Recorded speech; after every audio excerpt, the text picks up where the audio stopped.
come closer. Thank you.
Amazing grace.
Hello.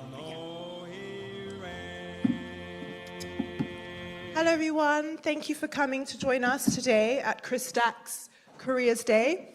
It's probably one of the first big main AYS events, joining of different churches whilst, we've recently bought our church. So that's a lovely thing to announce to everyone. Can I bring up all the speakers, please? Oh, can you...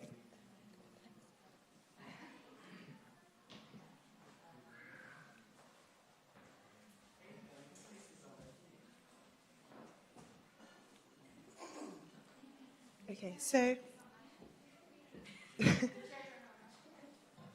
I'm going to basically give round the mic, and I'll allow each of the panelists to introduce themselves, please. Starting with Soji. Yes. Hello, my name is Soji. Oh, and what church you're from? Tell us a little bit about yourself, yeah. Is this on? I don't know. Is it working? Yeah. Hi, everyone. My name is Soji. I'm Nigerian. Worship in Central London Church with this gentleman. And CLC guys, say hello. Yes, couple of, and there's Honor there on the camera. What else? I think we'll go on to uni later. Yeah, on, okay. so. Yeah, so a pleasure to be here. I'm Thomas. I grew up in Cambridge and now I live in London for studying. I'm in my third year, which I think we'll get onto studying medicine. I also go to Central London Church.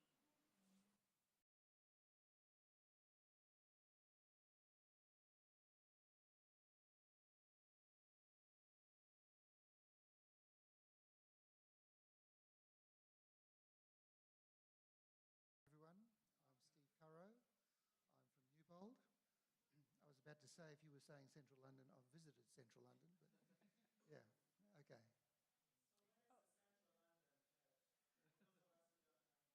It's just off Edgware Road, Crawford Street, Advent Centre.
Yeah, so look, I think maybe just to, very quickly. So I studied at an Adventist university. It's called Babcock University in Nigeria. That's where I studied for my undergrad. I studied economics. It's a 4-year program. I finished that quite a number of years ago now. And I think after that, I got a role with an investment bank.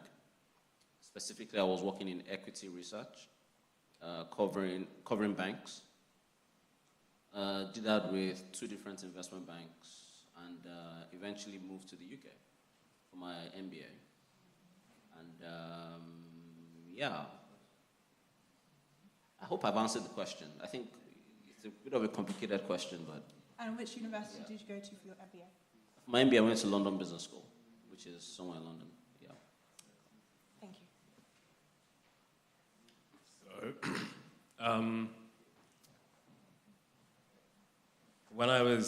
So, I studied medicine now, as I said before. I actually hated the idea of that when I was younger, because it's what my dad did, and I didn't want to be like, I wanted to do something different. And then when I started my A-levels, so like when I was 16, 17, I kind of liked the human biology the most and chemistry. And then so someone recommended that I do some work experience. That was over COVID, so what it was basically we would get iPads and go on Zoom and just speak to patients in the hospital. and I liked that. So then I decided to apply to medicine in my first year. I was studying chemistry, biology, and maths, which is kind of like the standard for medicine. And when you apply to medicine, you have to do an admissions test, and then you have to do interviews as well. So at the time, there was 2 different types of admissions tests. One's called the UCAT, one's called BMAT. Now there's only one. But I was really bad at the UCAT one. So I didn't get any interviews in the places I applied to there. BMAT, I did well. So then I got 2 interviews, one in Cambridge and one in Imperial. And then I got rejected from both of them. So then I still wanted to do medicine. Like, I felt like it was my calling. So I took a gap year after I finished sixth form to reapply. Then I had to go through the whole process again. And yeah, I mean, long story short, I was successful the second time because I improved on my weaknesses. But yeah, I didn't really plan to... Like, if you'd asked me 5 years ago, I wouldn't have said I would be where I am. I kind of fell into where I am because of what subjects I like studying. And then the reason I'm at the university that I'm at is because, like, different universities look for different things in the application process, and just it happened to match up well with what my strengths were.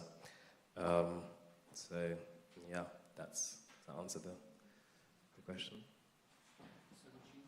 Imperial. I have a question. Yes, please. So the BMAT Yeah. and the UCAT, Yeah. you don't do them concurrently? UCAT you do in the summer before you apply. So you apply in October, you do the UCAT before, so you already know what score you have when you apply.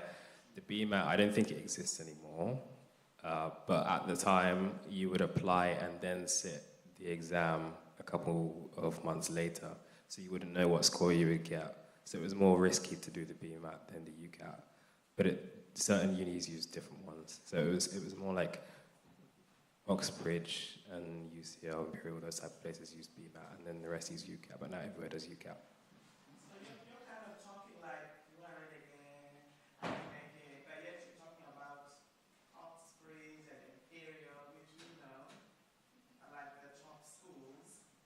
So are you just trying to be like very nice or whatever, or because some people are sitting here probably thinking, oh wow.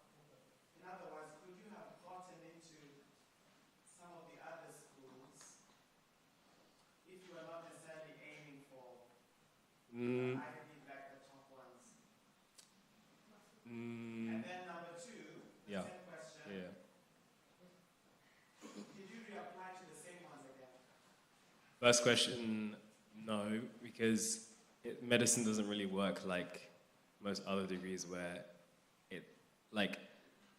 getting into Cambridge, for example, or Oxford is not that much harder than getting into medicine anywhere is pretty much the same, it's the same standard everywhere.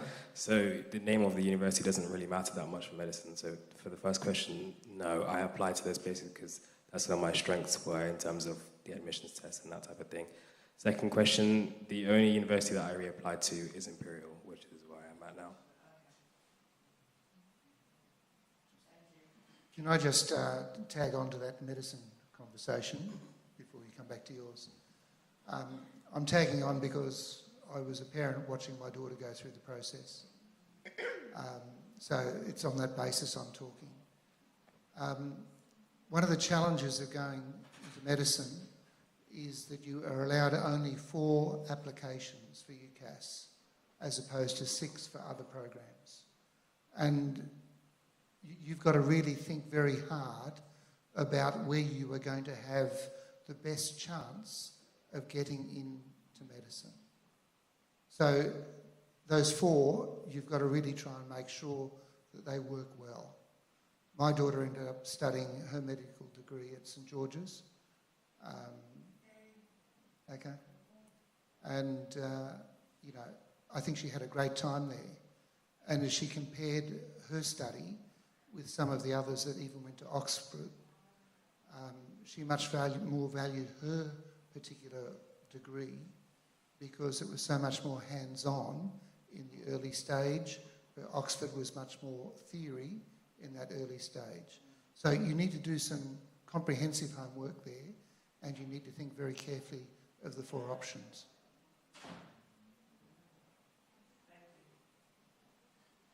Yeah, so answering this question, how my journey to university as an Adventist. So most people in this church, my memories probably start when I first came to Holy Gatwick Church. When we were together, I was like 6 or 7 years old. So yeah, I really liked, I think maybe differently to many other children, or maybe it's half and half. I really liked going to school. It was fun. I liked learning stuff. And really, but then obviously I grew up in Crawley, and I grew up in Maidenbower as well, which is not a very diverse area. So I was usually, I think for the whole time I was at school, I was the only black person in my class. So I already was used to being different. That kind of starts this beginning of the story. As I went into secondary school, I stayed in Maidenbower. I flirted with the idea of going to grammar school or a selective school, but I ended up just going to my regular, non-selective comprehensive school. But I really enjoyed my time at Oriel as well. At least there's a tiny bit more people that look like me. Sometimes there's 2 of us in the class rather than just me. Obviously, even when you're 2 black people, I still stand out a little bit because I'm an Adventist, right? Like, my mum was very strict. Like, if anyone having a party on Friday, I wasn't really there. But other than that, not too bad. People asking me, I don't eat pork, am I Muslim? So I try and explain. But sometimes, you're 13, it's hard to have that conversation many, many times. But I really love school. I ended up being head boy of my secondary school. Had a great experience. But I wanted to now try something different. So I didn't stay there for sixth form. I went to Horsham. I went to Colliers for sixth form. And then there was a lot more people that looked like me, and some of you guys will know Debbie. She was the year above me, so at least someone from church was there. Actually, even James was there at some point. So other people from church were kind of there, a couple other Adventists, but similar thing, like people, in England, we're still quite a unique culture. I think in other Western countries, like in America, it wouldn't be as unfamiliar to bump into an Adventist, but here it's still, you probably don't know that many. I think one thing that stood out for me is I really made the most out of Sabbath. I refused to ever revise on Sabbath, which worked really well in GCSEs. I'm not sure about A-levels, but it's time for resting. I've always been interested in fixing stuff. Like, I like maths and science. So from a young age, I thought maybe I'd be an astronaut. Then I went down to like architect, and then designer. But as I went to university, sixth form, I realized I'd probably want to become an engineer. So I was trying to decide what engineering to do. And I basically decided that I would not do mechanical because I went to visit one university and I was scared of the big machines. And I was like, I don't want to lose. I saw people with like fingers missing in the past, and I was like, nah. So I chose to do electrical and electronic engineering, which is the least popular engineering because it's the hardest. And so when I was applying for university, I picked 5. The only thing I was really focusing on when I was picking a university was, let me try and go to like the best universities so I can challenge myself and be with other people that are like really smart. And then weirdly, I don't know what my thought process at the time, but I was like, I just had a buy. I didn't want to go Midlands or to the north.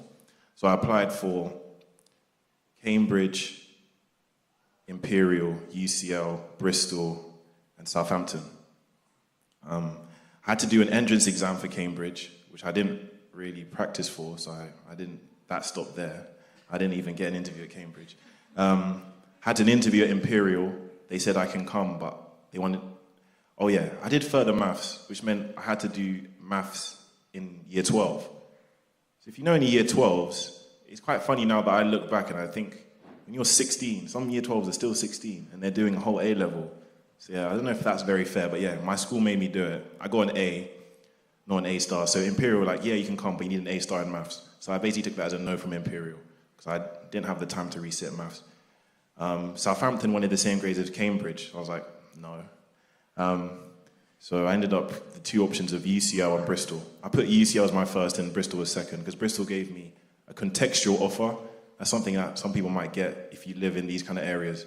Because I found out that West Sussex is like the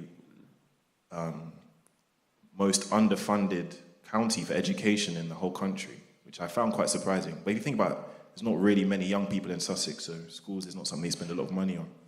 So I benefited from that and I got a contextual offer from Bristol. So I went the whole summer thinking I was going to move to London, go to UCL, but I didn't do as well in my A-levels as I expected, and I got into Bristol instead.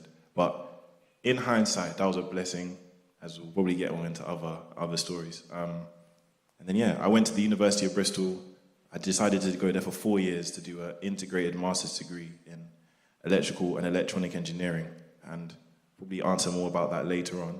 And then, yeah, from finishing university, I'm now working in as a software engineer in like the financial industry. So God's been very favorable to me, especially that I was able to kind of go through every stage without too much trouble.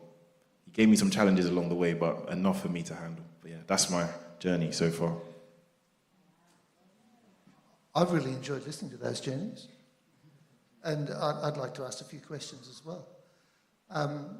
But I think watching on as a parent, one of the key issues is you've got to think through carefully what subjects you're going to take, depending on what sort of pathways you're interested in. And you've also got to think through the application process and make sure that you do have, you know, your desired places and also some others that could be a place that you can fall back to as part of the process. I'm the black sheep of my family. All my siblings... All my siblings are doctors, and I chose ministry. My father was a doctor. If I go back, my great-grandfather was a minister, pioneer missionary in parts of the South Pacific, and my grandfather was a teacher for the church. My parents had aspirations that I too would do medicine. I could have done other things, but I wasn't really interested in medicine. And as you mentioned, you don't always get those results that you expect to get. And as much as I was doing extremely well, in fact, I topped my group in maths in my equivalent of A-levels, in the mid-year test, my final results weren't that good. And no one can really explain it. It was enough to get me into some good programs. I could have done architecture, engineering. I could have done a range of, other areas. But probably what made the biggest difference to me was on holidays as an early teen. I remember seeing an accident on the highway. Now, holidays, you're usually a little bit more relaxed. And I've seen far worse accidents. But this one was interesting to me because it suddenly made me start to think life is pretty fragile. And it was from that I wanted to come back and say, whatever I do with my life, I want to make a difference. And I think the key thing that all of us need to answer as we make these choices, how can I serve God in what I'm doing? I heard one of you mention that it was a calling to do what you've done. I'd like to suggest to all of you, whatever career you choose, it's a calling. It's an opportunity for you to live for God. Now, I'm not just saying ministry is a calling. I'm saying whatever you're doing is a calling. And I think that's a really important point. So I finished my bachelor's degree at Avondale. I did a master's degree through Andrews, again on the Avondale campus. And my first non-Adventist tertiary experience was going to Fuller Theological Seminary in the United States. And it was very interesting being an Adventist there. There'd been enough other Adventists, especially from the South Pacific, that had gone there. And you would come into class and the program director on a Friday would say, "Happy Sabbath, Adventists, and Happy Lord's Day to the rest of you." So it was quite a different environment. And I can remember being there in Colorado Springs for an intensive. And I wanted to go to church, and I was some distance away. And, you know, when I was living in Fiji, we'd have all these American tourists ring up and say, "Can you come and give us a lift?" And it was an hour in and an hour out. And then at the end of the day, an hour in and an hour out. So I thought, when America do what Americans do, and rang up the pastor. No, can't help with this. So I talked to one of my neighbours and said, "I'd like to go to church tomorrow. You're going through. Can you just drop me off whatever time you're going?" "Church? Oh, yes, you're an Adventist, aren't you?" He actually was more gracious and hospitable in the way he looked after getting me to church than the church was in getting me back. So that's my journey, and I've now had 45 years of ministry, and more than 30 of those have been in theological education in 4 different Adventist institutions. And I've enjoyed it very much. Thank you.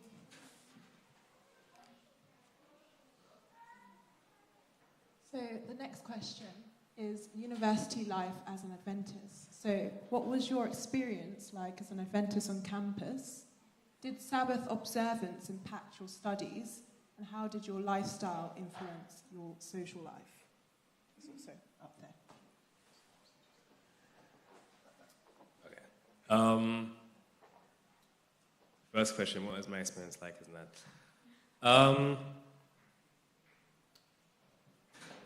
I would say, I mean, the uni I go to, it's very diverse. So there are a lot of like Muslim people, like Hindu people, other denominations of Christian. In fact, probably the majority of my year is of some religion. So the fact that I was religious I didn't stick out that much for being religious, but obviously, you know, things like Sabbath, most people haven't heard of before. So I never really faced any opposition from, you know, explaining what I believed or explaining that I go to church on Sabbath. And actually, I guess this is God, but the people I ended up in my accommodation with in first year, actually, and I lived with them in second year again, they actually were quite receptive to it. So I was able to like go into quite good depth about what I believe, why I go to church on Sabbath, that type of thing. Some of them, none of them ever actually ended up coming to church, but some of them said that it was something that in the future they might be interested in. And even like the health, when I would speak to them about why I wouldn't eat certain things or why I wouldn't drink from a like health point of view, that was something that they also really clung to as well. And 2 of them randomly were watching a documentary on health, and they saw something about Adventism, and then they were like, "Isn't that what you are?" And then they became vegetarians, and but yeah, so my experience was kind of going well up until, I mean, it still is for the most part.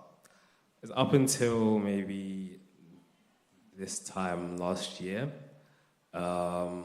Then a group of friends that I had, I began to, I wouldn't say fall out with them, but noticed that our values did not really line up in certain areas. and that caused some tension. Some of it is still going on, some of it's resolved, but one thing that did actually do for me is really force me to understand what I believe and be able to explain what I believe. And so, even though it wasn't a fun experience, I would say it has strengthened my faith, and now I'm able to articulate better why I do what I do, which I think is always good. Did Sabbath. In terms of Sabbath and my studies, I mean, I've been Adventist my whole life. I've never studied from Friday night to, I don't even really study on Saturday night either, to be honest, even after sunset. So that didn't really affect my studies. I've done well at uni, so yeah, I think because it's something I'm used to, it's been fine. And then lastly, how did the lifestyle influence? Sometimes, I'm kind of maybe not the most strict in terms of, I'll go to a party, for example, well, not on Friday night, but I'll go to a party, but I won't drink. So there's not that many places where it's meant that I haven't been able to be in the same space as people, but obviously I don't compromise on certain things. And then sometimes it leads to an opportunity to talk about what I believe, sometimes it doesn't. But in terms of how it's affected my lifestyle, I would say I generally have a good social life. I get on well with most of the people in my year. And I think that has enabled me to speak to a lot of people about my beliefs because we're friends. I don't think you can really impact people if you kind of stick to yourself and aren't social. So, yeah.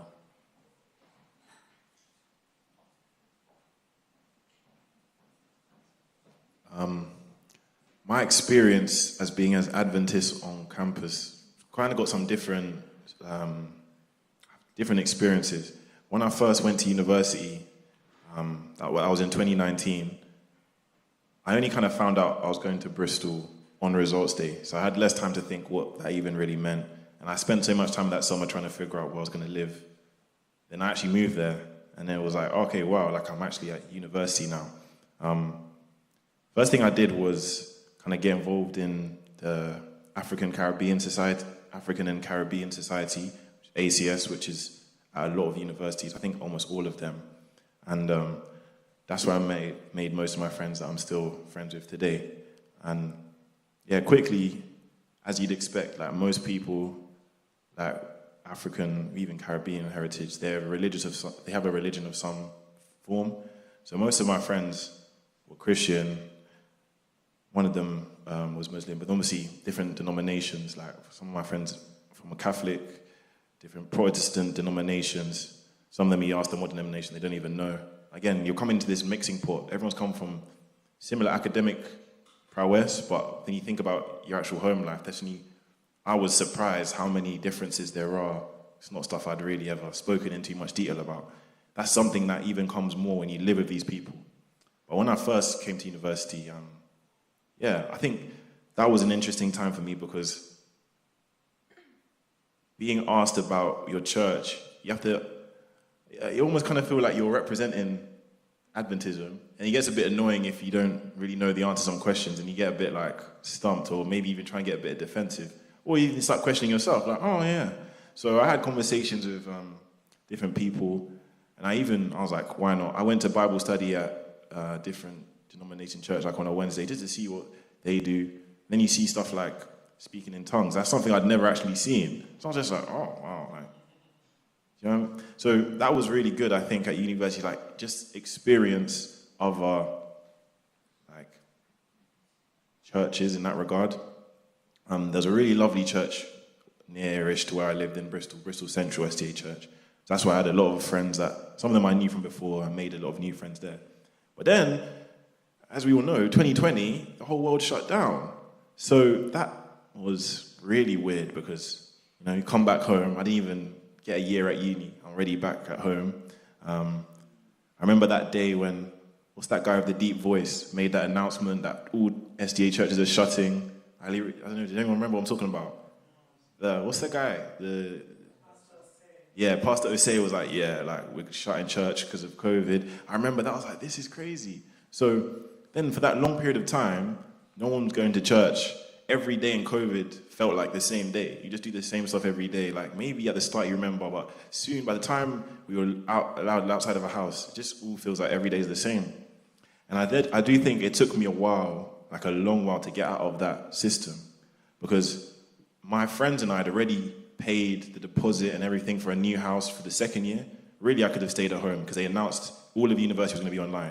But I'd already paid to live there. I was like, I might as well go and live in Bristol. And I think that was a real challenge for various reasons, but that whole thing of there not really being a clear difference between the week and the Sabbath and even just a Sunday, every day kind of just felt the same. You wake up, do similar stuff, every day in the house, you can't really go outside. And I think I did struggle during that time. And people struggled in different ways. For me, I struggled doing any work because it didn't feel real. Like, I'm not going into the building, just someone on a computer saying, do this, do that. See, Sabbath, like, you can go on online church, but online church is never, like, psychologically the same. And then, you know, you can kind of be half paying attention, it's on in the background. So, yeah, definitely during that weird COVID period and then the tier period, I definitely think that was, like, the hardest time to really feel like life just didn't feel real in that regard. And obviously, I'm living with other people, but they're not Adventists. It's not like anyone's going to remind me. So it's like my own trying to remember, and luckily in third and fourth year of uni, we were out of that. And then that's when things were a little bit more normal. But I'd say it's only taken me until now, like coming back in my home church, that's when you really get back into the rhythm of things. That's one thing I didn't factor in, that how much of going to church is, like going to church, or how much going to church is like you're used to seeing the same people. So I remember getting that weird feeling going to Bristol SCA church and thinking, like no one knows me here. Because now, today, when I go to church, you can't even walk past anyone without having a conversation because you know this is like your family. So that was another good experience, I guess, like to go somewhere and realize, it's not always just about seeing people you know. There's like a deeper reason, and then you meet new people. So with studying, I already said, I barely studied, let alone on Saturday. So on Sabbath, so that was fine. And influencing social life, that's when you really get that difference. I think in a weird way, some of my most inspiring friends are like some of my Muslim friends, because some of them are really like rigid with their stuff. Sometimes I wish I was like, am I as rigid as them? But so I don't know if it influenced my social life. I think that would be too long to explain. But I think it's stuff that's been with you since you were young. So it's like you're used to the same old explanations as to certain stuff. But overall, it was definitely fascinating being an Adventist at university. And I hope, like in the future, as more Adventists are in the UK, there starts being more like Adventist societies, because I don't think I found one at my uni. Okay. But I don't know if that was me just being bad at looking. I didn't find one at my uni. And it actually took me ages to realize this one guy that played on my football team was Adventist as well. So that was really funny. But so that's kind of, hopefully that answers my question. Who would like to go next?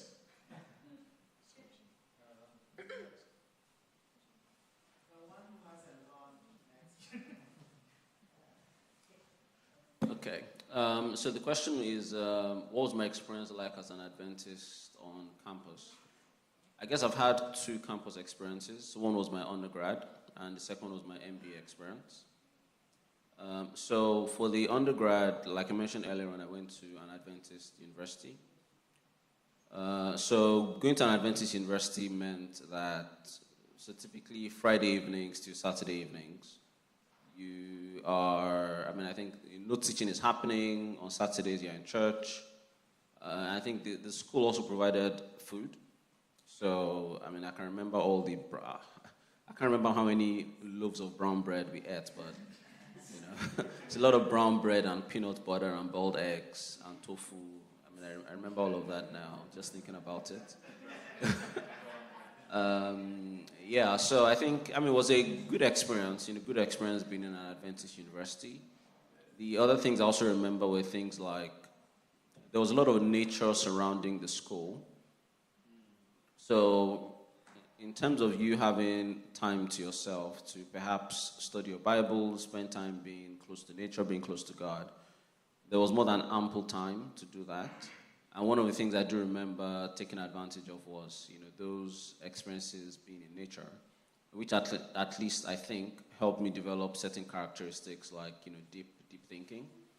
So look, good experience being an Adventist university for that. I think coming to the secular university now for the MBA program, quite a different experience. I think for me, because I grew up, growing up, keeping the Sabbath was quite different from how you'll understand it, at least based on how I've seen it in the UK. For me, Friday evenings were not necessarily kept in, I guess, how we keep it here in the UK. Similar things, after church, I'll probably, go do other things once church was over. So that was my experience with the Sabbath growing up, right? And what that also meant was that when I moved to the UK, which was back in 2016, when I moved here, so a lot of my 2-year MBA program, I'll go to church. Once church was over, I'll sort of go do whatever it is I felt like I wanted to do. But I also have to say that, for me personally, I was in a different journey with God, because when the program was done, there was something else God was trying to do with me. And I think ultimately I've gotten to a place where I now better value keeping the Sabbath. It's a totally different story. It's not the question, so I'm not going to spend time explaining it. But I think the value of keeping the Sabbath has taken a whole new dimension in my life today. Such that even in my job currently, and even the job I've had 2 jobs in the UK since the MBA. In both jobs, before getting in, I've been able to emphasize to the employer that Friday sunset, Saturday sunset, I do no work. Okay, and glory to God, they've never asked me to work during that 24-hour period. The second question here is, did Sabbath observance impact my studies? I've explained the MBA. The university one, I ended up finishing, as part of the top group from the class. So I don't know if that was because of keeping the Sabbath or not. So I don't think I can really give a response to that, unfortunately. So how did my lifestyle influence my social life? So I'm guessing lifestyle now being keeping the Sabbath. I'll say that, perhaps now, Saturdays mostly spent in church. From Friday evenings nowadays, there's really no work happening. So I think my friends also know, don't look for me. My colleagues also know, don't look for me. For example, the CEO in one of our other offices, just yesterday, he needed me to review a particular document, and he was calling me to just check if I had logged off, because he knows already that, Friday evenings, if you don't look for me on time, once it's Sabbath period, nobody can find me, right? So I think the main thing is, as you sort of go through the dynamics of life, people start to observe, certain principles that you keep. And then, they sort of have to walk around the fact that you've chosen to keep, or should I say observe, certain principles. So that's been my experience, yeah. Just a couple of comments. I think there are times when you have some serious challenges even going to an Adventist institution. And I'm not trying to say don't go to an Adventist institution, but it's very easy for you just to keep saying, everyone around me is doing this, and I just do this without thinking why I do this. If you're in a non-Adventist environment, you've got to keep on coming back to the why. And I think all of us, no matter where we are, no matter where we go to church, no matter where we study, have always got to come back and know why we believe what we believe and why I choose to do what I choose to do, even if you as an Adventist choose to do something different. The ones I'm most concerned about are the ones that haven't got that why. If that why is different to mine, okay, they've got a why, we've still got a discussion. But the ones that have just drifted and done what everyone else has done are the ones that, for me, are very vulnerable. A couple of comments. Coming back to my daughter's experience, I've got two daughters. One's done medicine and is a surgeon. The other one has done architecture and is registered as an architect. My eldest daughter had a gap year, and I would say was really bullied about Sabbath. She was working for a temp company, and the temp company were fine, but the company that she was working with really took her to task when she said, I need to have time off for opening Sabbath on a Friday. I'm happy to do it without pay. I'm happy to do it in lunchtime. I'm happy to do it, work later. I'm happy to do whatever. But if you can't accommodate this, I will need to leave. And my wife and I and our younger daughter were overseas at the time. And the company actually took my daughter on and said, you're blackmailing us, which really absolutely distressed my daughter. And we had this long, lengthy phone call or two from where we were overseas. The company that she had worked for as the agency was very happy to keep supporting her, and they found another job, and people were very accommodating with what they were doing there. So coming out of that experience, she came to university, and in her first semester at university, she had a lab on Friday afternoon. Now that's great up until you get into November. And she was concerned about what she would say. She actually spent quite a bit of time talking to my father, who was a surgeon, and said, well, there's a difference between what I do when I'm training and what I need to do as a medic on Sabbath, relieving people's pain and suffering, right? So she did go and approach the course director. And the course director said, great, so pleased that you've come. And she just about fell over because in her class she had 3 Jews. And they needed a 4th person to team up because they had to work in pairs in this lab on Friday afternoon. And so she has some great Jewish friends to this day. And it was a real answer to prayer, what was going on there. When my younger daughter finished uni and was looking for a job, she'd finished a master's, she'd gone through agencies and she was offered a job with an architectural company that was actually doing work for an Adventist church in Reading. So you think they would have understood a little bit about Adventism, just a little bit. And when she asked for permission before she started work to actually have Friday afternoon finish at 4 o'clock in the worst of winter, or 3:30 or whatever the time is, the company said, well, we've got flexible hours, but they're not that flexible. You know, if you adjusted it here, that's fine. She got that news, I think it was a Friday afternoon, and she was supposed to be starting on Monday morning. And she said, sorry, I can't do it. And it was quite a traumatic experience for her because she had been clear in all the discussions earlier. She picked up work and she's still working for the company, even though she's married a pastor and is living in Croatia. And they said, no problem, we've got a Muslim working here. You can have this time off. You can make it up this way, that way, or whatever.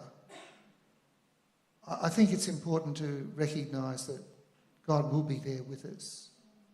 And some of these experiences that both my daughters had are things that will strengthen us for what we believe and help us know that we need to stand for what we believe, and God will respect that and reward that.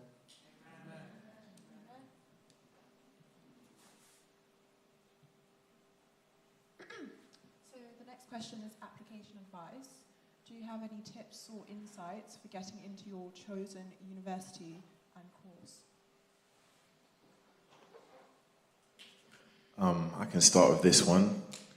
Application advice. If you want to go to, it's like from an engineering, maybe computer science perspective. If you want to go to, like, for example, Oxford or Cambridge, I think they're the only two that do entrance exams. So unlike me, make sure you research what those exams entail, and that's probably something you have to do the summer between year 12 and year 13. Make sure that you're prepared for that, because the exams will come quite early before Christmas. But in a more general sense, I really recommend going to the actual universities if possible.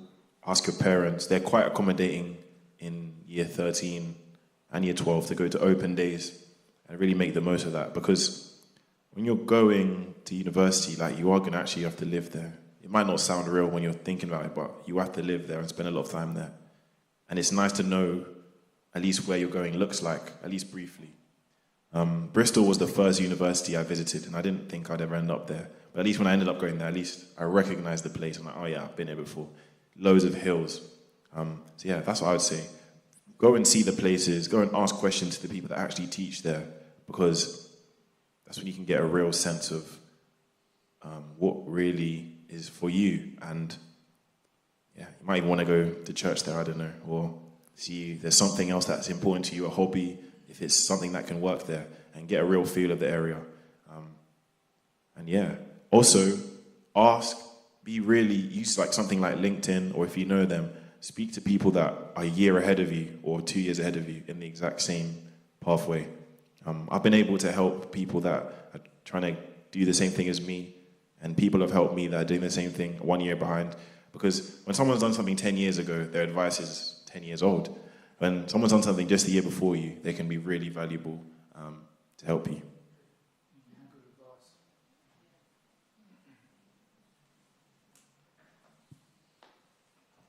Yeah, I'm not quite sure how to answer the question, but maybe let me try to understand the audience. How many of you are in high school? High school? None? One? Yeah, okay, sixth form. Okay, how many are in university? I see a lot of the hands are down, so I'm not quite sure what the audience is. So what are most people doing? Are you all working? Everyone is done with university? Secondary school. Okay. I think he's explained how to get into university.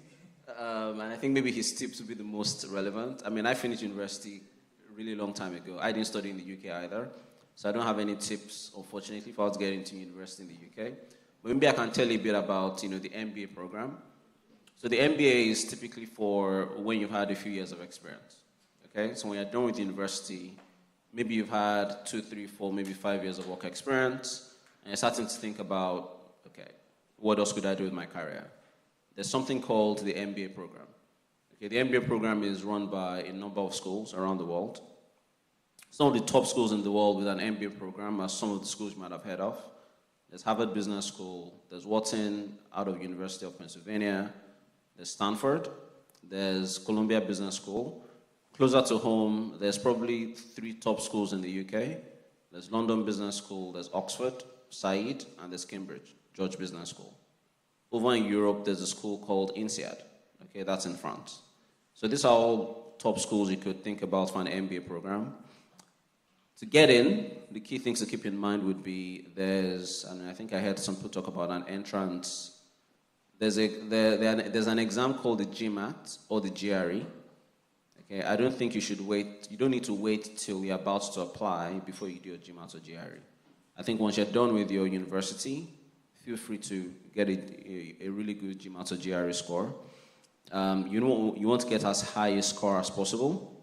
Okay, so once you have that done, you sort of have the flexibility to apply whenever it is you feel you're ready to go. The other important thing which sort of prevents people from going is you're probably thinking about financing. How do you finance your program? The programs can be quite expensive, but I don't think that should necessarily be a stumbling block. There are quite a number of scholarships that are available to be explored to get into a top business school, so feel free to do all your research. The other thing to keep in mind with these schools is it would be really good for you to have also gone to the campus, understand what the school is all about.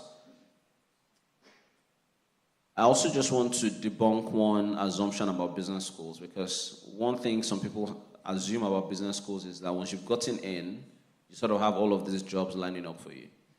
That's not necessarily the case. You still have to do the hard yards to get yourself ready for any particular career path. Okay? It's however true that there's a layer of jobs that only look for MBA graduates. If you're not an MBA graduate, you have zero opportunity because you never know about these jobs and you never have the opportunity to apply. Okay, so there's quite a number of jobs at quite a lot of top companies around the world that are only available to business school students. So I think in a nutshell, I think when you're done with university, there's something called an MBA. There's a number of schools you can explore. To the extent you can go to a top business school, by all means, give your best shot. Aim for the skies. Yeah.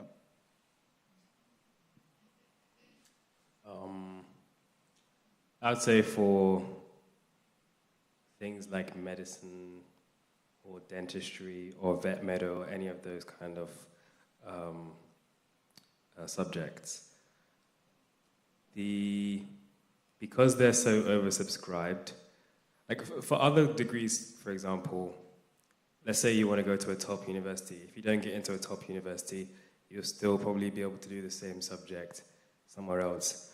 But for medicine, it's really like, can you get in anywhere, is the question. So I would say instead of focusing so much on the university, although that is important, like see what the university wants in terms of, like GCSEs, A-levels, entrance exams. Some also do different styles of interviews, and then see where your strengths are and then apply to those ones. If you're fairly confident and good at everything, then there's also like different styles of courses.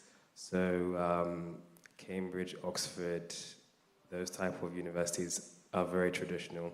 So the first 3 years, or even 4, I think, at some of them, you barely see any patients. So you'll just be like learning the science in lectures, and then you'll go to hospitals in your last few years. Whereas a lot of the other ones, including the university that I go to, we start like GP placements and hospital placements from the first year. So if you are thinking about, what type of university to apply to, like if you're more academically focused, then maybe one of the more traditional courses would be for you. If you want to get hands-on, like sticking needles in people, that type of thing earlier on, then go to, they're called like integrated courses. But yeah, for medicine, it's really like, just focus on your strengths and just try and get in anywhere, really, is what my advice would be.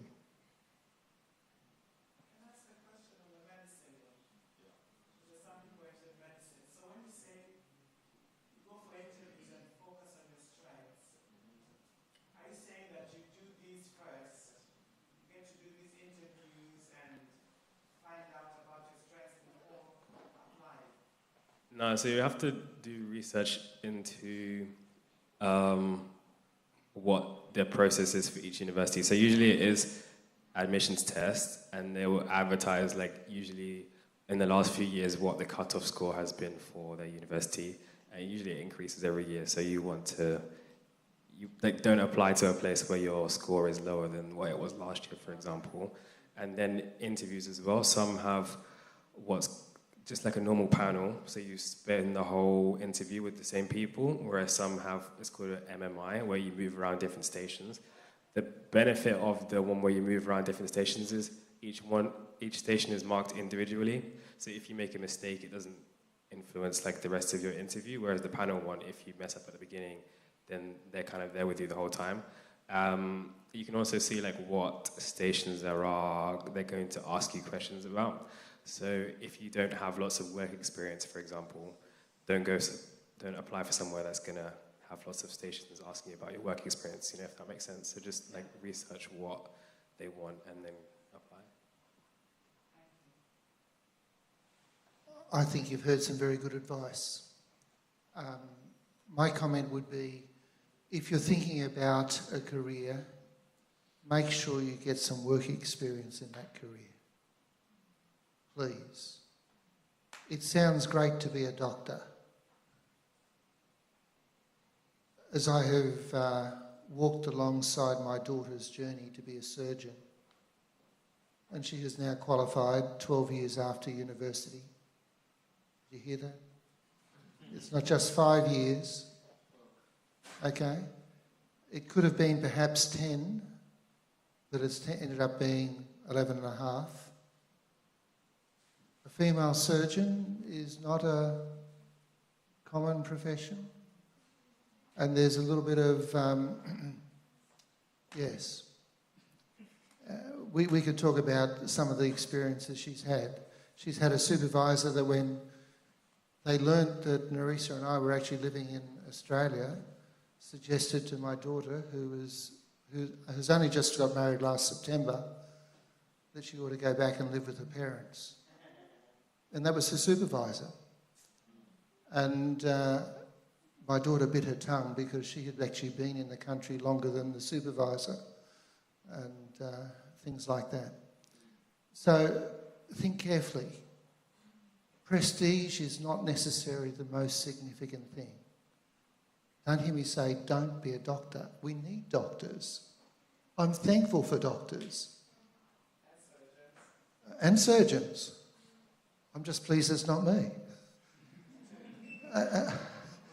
And I'm not saying that cheekily, because I respect what my siblings have done. I respect what my daughter has done and what she continues to do. But it's not something I feel I could do. Work experience is the first thing. I think in the UK system it is absolutely essential. You may want to have an institution that's got a really good brand, but you've got limited applications. Medicine, dentistry, vet science, it's about 4, I think. The others you've got 6. Make sure you do your homework on the institution and make sure that you've got some realistic options in the ones you select. Does that make sense? Yes. And I really don't think Bristol's that bad. I prayed for Bristol. I'm his mother. Good. I didn't want him in London. So that was my God's answer to my prayer. And the point that I'm making here is this. Let me put it back in my experience. When I first came to Newbold in 2002, they were really happy to have Doctor of Ministry people, right? That's a professional doctorate on staff to teach practical theology. When I left there in 2010, I was part of the process. We actually wanted PhDs. The point I'm making is this. My value is no longer in my qualification or where I got it from. My value is in my experience. And, you know, St. George's, I think that gave my daughter a really great start. I can remember her coming home, remember this is medicine, and saying to us one weekend, "Dad, you'd never believe it. They've got real cadavers in the anatomy lab." There are only about 10 universities in the UK that have authentic cadavers in the anatomy lab. Now, Cadavers for those who don't know. dead body. So you're actually learning anatomy on real bodies, not on, dummies, not virtually. And if you're going to be a surgeon, that is so much better, because you actually know what you're looking for. You're getting the feel and the touch and the everything else, as opposed to anything like that. And she came back and said, "Dad, they even have tutors there. I'm going to be one of those tutors." Now, please, these are good reasons why I'm not a doctor, let alone a surgeon, and none of my siblings are surgeons either, all right? But we need them. Again, if that's the sort of thing you're interested in, do the research on the institution, because you may be disappointed as to what exposure you're going to get. The other comment I'd make, and you've made it a little here earlier about the 3 or 4 years of theory in some places, one of the keys to a successful employment and career is experience. Now, at Newbold, I have been Director of Placement, where we have placement integrated into our programs all the way through. I was horrified that my daughter's undergrad architecture had 1 week in 3 years. Did you hear me? Do your homework, because it's important. What is going to make you employable at the end is not just the piece of paper, not just the institution, but what it has actually given you as skills for employment. Does that make sense? Do an open day. Really important. I remember walking around Westminster with my daughter, who was going to do architecture. And on the way home I said, "Can you see yourself in those studios?" "Oh, yes, Dad." I won't tell you the rest of the conversation. Because I'd suggested much earlier that architecture could be good, seeing she was good at art and maths. And as soon as I said that, she came back and said, "Stupid idea." But that's what you do for parents. It's the significant others that are most valuable. So, work experience, check out the university, what it offers, what's happening there. Visit it is a good comment. And by the way, if any of you are thinking about Newbold, 2 things I'll say. We welcome you to come and visit us, sit in some of our classes, walk around campus, do whatever. The second point I'll make is, if you've been in the BUC, right, a member of a church here, for 3 years, you'll get 25% off your fees, and our fees are still cheaper than the university caps, and they're still eligible for student loans.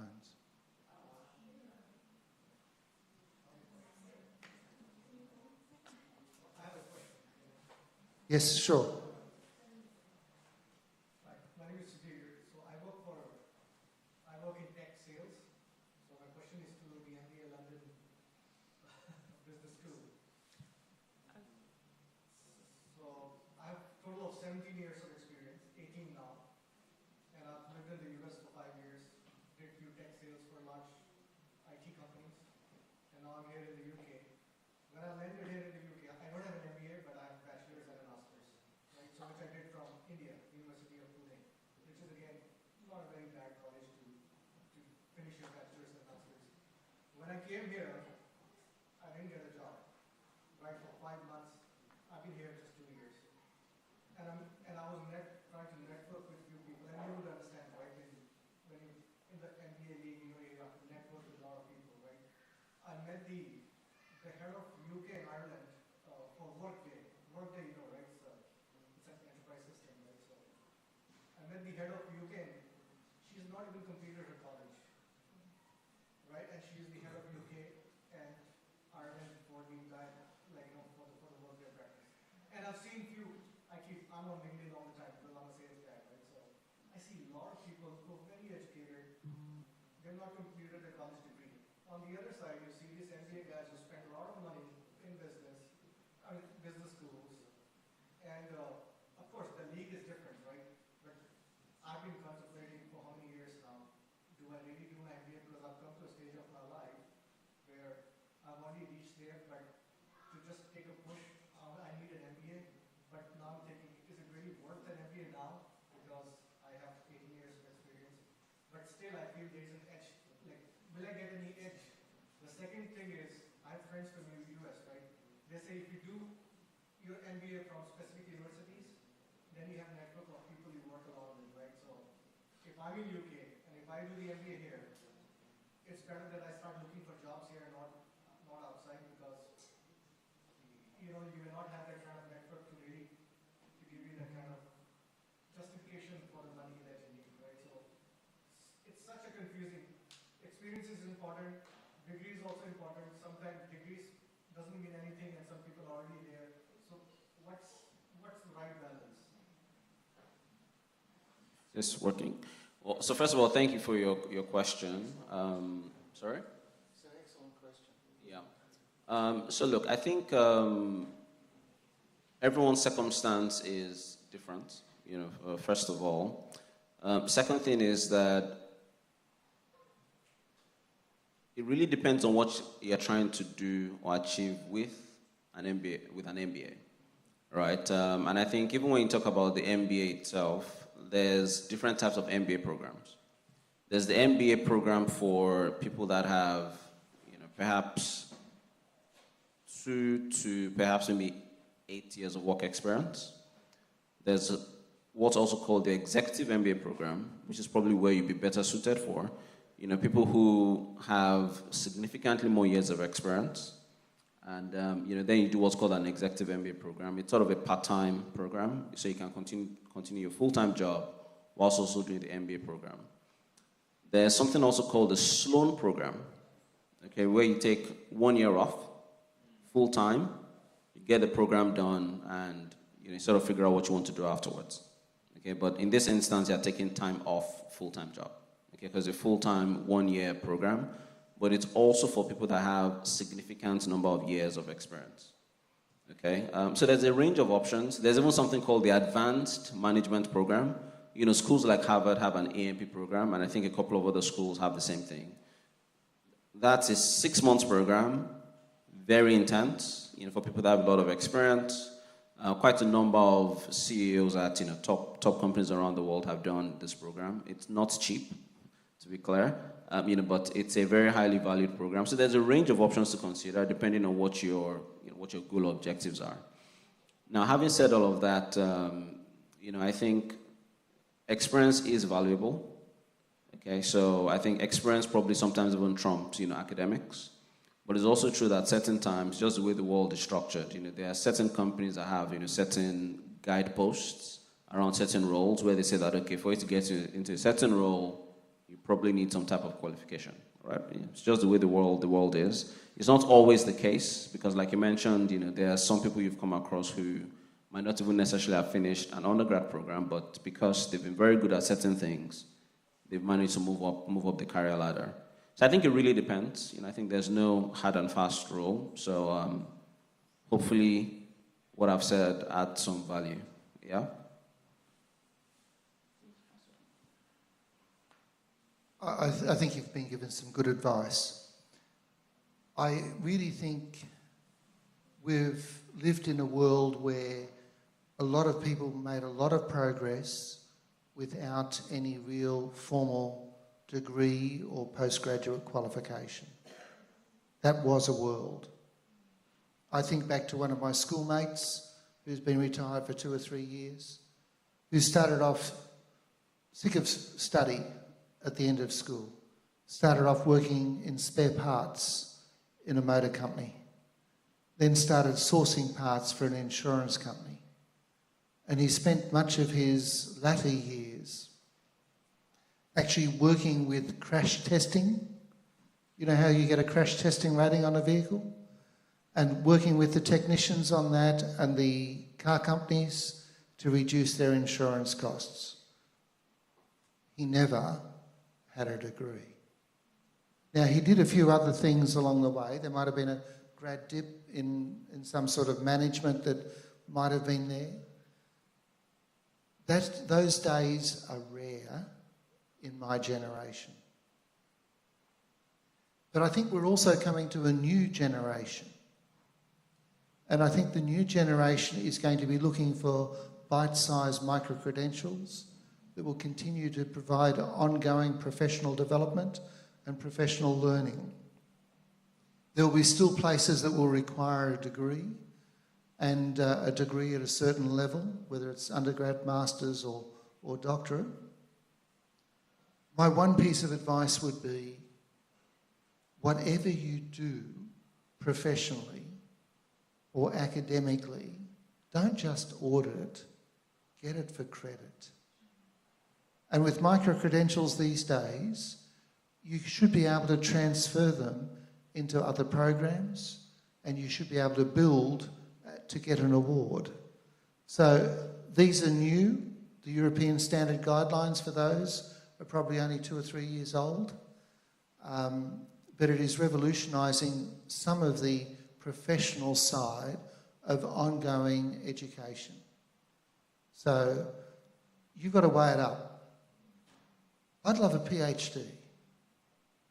I reckon I could do one. But I really haven't had the professional time to do it. And I'm not sure it would necessarily add a lot more to what I've been doing, but I do want to keep learning in my job and getting experience. You know, I have a level of an education qualification, more for delivering TVET than higher ed. And sitting in panels where you're dealing with education experts, my voice is still valuable because of the experience. And the experience in a number of different systems. So I understand the principles behind it. But I will still always preface my comment, I'm not an expert in education, but this is what I have experienced. And I'm still being used by different governments in the South Pacific to accredit programs because they know that the experience is what's working. If you understand what I'm saying. It's a tough choice. There comes a point in life where I think you've got to say, let's be realistic.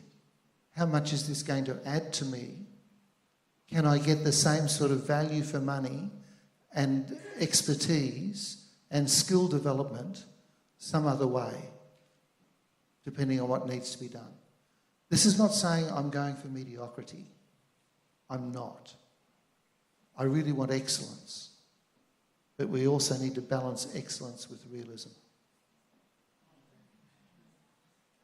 I just want to add one thing that came to mind when you mentioned work experience. I would say when you're, especially like in the, as I mentioned before, like medicine, dentistry, vet, maybe like nursing as well, those type of things, really actually understand what it is. Like the reason why I changed to wanting to do medicine, has anyone ever watched Gifted Hands? Like the Ben Carson one? Yeah. I wanted to be like that.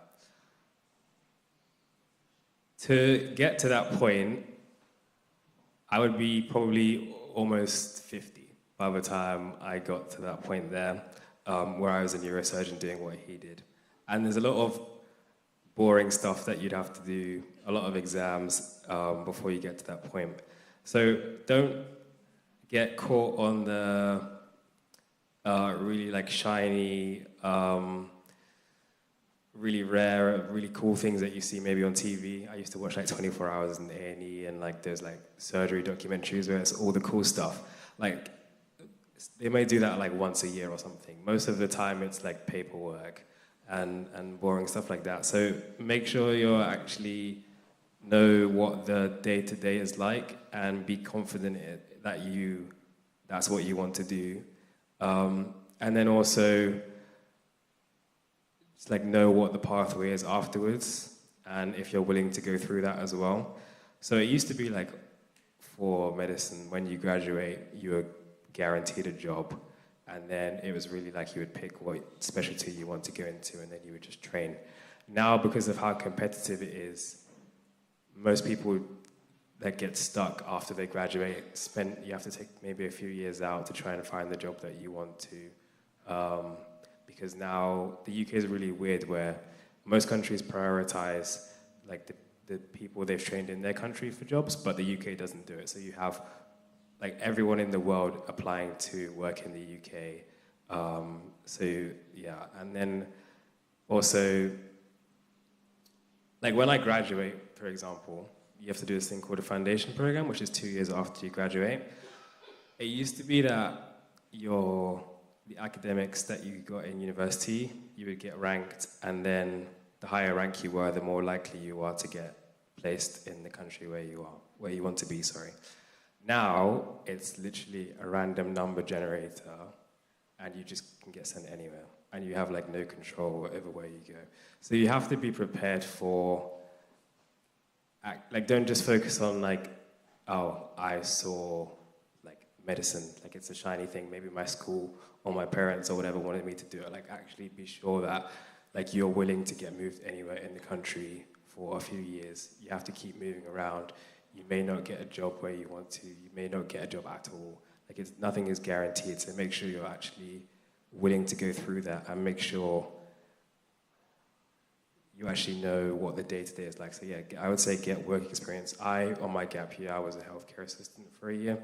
So the healthcare assistant is like the people that help out the nursing staff. So I thought that's quite a good experience of knowing what the day-to-day in a hospital is like. Yeah. If I could just put some numbers to what that wise advice is that you're giving. To get into your foundation year was not a problem for my daughter.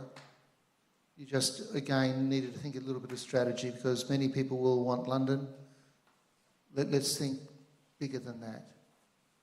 But when she wanted to get into surgery, the applications for, I believe, just over 600 places nationwide was 1,400. Did you hear that?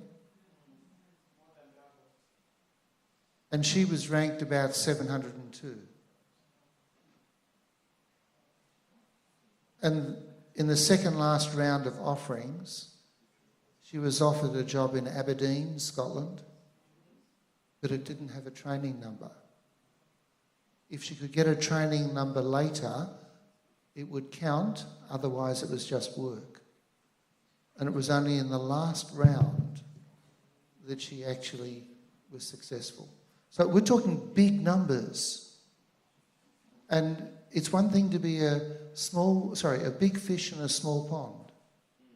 Once you get into something as competitive as medicine, you become very quickly a very small fish in a big pond. And it can be a very humbling experience not to be top of your class. Okay? But it's the values that will carry through. Steve, I wanted to ask, I don't know, yeah, can you raise this? Yeah, Mike. Yeah, thank you. I wanted to ask, what is the training number for those who don't know? Sorry? Training number? Okay, excellent question. Once you finish, you need to have a position where you are in a training program. Okay? So if you want to become a consultant, whether it's gynecology and obstetrics, whether it's surgery, whether it's different types of surgery even, you must have a training program and be in a training program, and that's a training number that is attached to that. So my daughter has just finished her training number. She's got 6 months to get some more experience, and she's got to look for a job. But while you have that training number, you are actually employed by the NHS, but you could go anywhere, and you may not necessarily always be able to get the specialty you want, depending on what you're doing. So, the advice you've given is very good advice, and I just wanted to try and give you a little bit of quantification.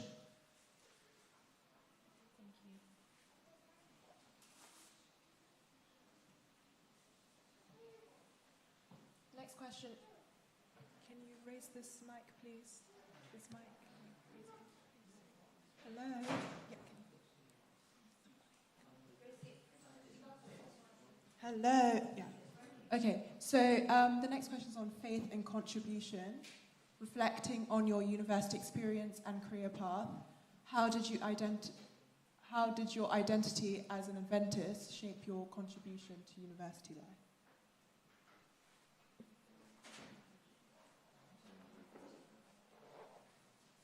Seeing this as a question I started to prompt, let me come back and just share my daughter's experience. She joined up the Christian Society at St George's. She became secretary of that society, and for me that was something that was an opportunity for her to actually connect and make a contribution, as well as continue to build faith amongst herself and others.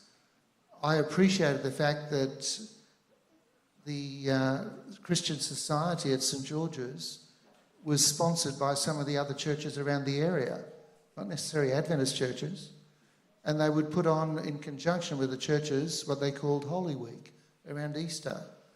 And I remember her telling me that John Lennox was coming down to take one of those presentations organised by the churches on the campus of the university. And she was unable to go that night. And I said, that's fine, I'll go. Please, these sort of things, in my view, help strengthen the bigger, broader Christian base. And you will remember that we had quite a campaign about Darwin, humanism. You know, there probably isn't a God, so enjoy life. It was only in that context that Lennox started to come out and started to talk so convincingly about what it means to believe. And I think those sort of connections are useful. And for those who don't know who Lennox is, I've heard of him, but for those who probably don't All right. John Lennox is a retired mathematician from Oxford University. He's been very interested in the philosophy of religion, and he has debated Richard Dawkins, Christopher Hitchens, and others. My one comment would be Google John Lennox. Has Science Buried God? Was one of his great publications, but there are a number of others on religion. And it's really faith building, because you start to see that the atheists are embarrassed at the way John Lennox comes back. And those of you in Christian music, you've heard of Keith and Kristen Getty? You've heard about the Gettys? Kristen Getty is John Lennox's niece. I actually mentioned him in my EPQ, so that was me. Yeah, I think one of the biggest bonuses you can have as an Adventist, like in any way you go, but obviously for me during university and my career, is actually being a pathfinder. Honestly, it's kind of fascinating. As you grow up, you kind of notice how it's probably something that people that study psychology or sociology understand more. But your upbringing, in a way, does seem to have quite big impacts as you grow up. There's ways to fill in gaps or break down stuff, but there's just something about being a pathfinder, and especially doing teen leadership training, which I think has offered me, or it's led God to put me in places where some other people just can't be put. Like, just being used to speaking in front of an audience, that's something you will naturally pick up at Pathfinders or at church. For some people, they will never have had that opportunity, even by the time they finish university, to actually speak in front of a crowd. So I thank God for that opportunity. And also just being able to organize a team and organize events like you've done today, Shamara. It shows that initiative is stuff that's built up. Our church's trust in youth, and also as a pathfinder, going out there and putting yourself in slightly uncomfortable situations. You think, I'm only 14, why am I leading Pathfinder Day? But the knock-on benefits have been so good. I used to complain a lot doing TLT, writing all those forms and doing all this evidence. I'm thinking, what is, even Pathfinders, why do you have to do all that paperwork? It's be frustrating. And you realize that's just what the whole world is. It's just filling out forms and getting stuff done, and you realize, I already know how to do that, and you're already ahead of other people. So just as an example, at university, when I got there, I really loved football. When I got there was no football team with the ACS, which I thought was a bit weird. I was like, people love playing football. So I used to play with the engineers, but, other teams have their different ways of doing stuff, and they were a bit crazy. So I made a commitment that I would start the football team, and that's something today that's been there now for 5 years. And that's just going out your way and organizing stuff. And like you said, your daughter joining the societies, that's definitely something I've seen, when people can go out and so doing your day-to-day education is important, but also going and doing that next thing, that's something that you're really passionate about, that can really build your faith, because I went through a lot of struggles, like just trying to get the football team sorted, but it was really useful in the end. And it's a rare type of football where it doesn't clash with Sabbath because we play on Wednesdays and you can train any other day. So I really enjoyed that, and that's something that still carries on today. And yeah, so I really encourage any parents, like, really get your children involved in Pathfinders and teen leadership training, because all these things that we're speaking about, experience, in an interview, there's nothing stopping for me from saying, yeah, just like, I can speak about the stuff I've done at Pathfinders, even telling my company that I've gone and taken them to a camp in America. These are opportunities that not everyone gets, and we should really like be proud that we got those opportunities growing up in the church.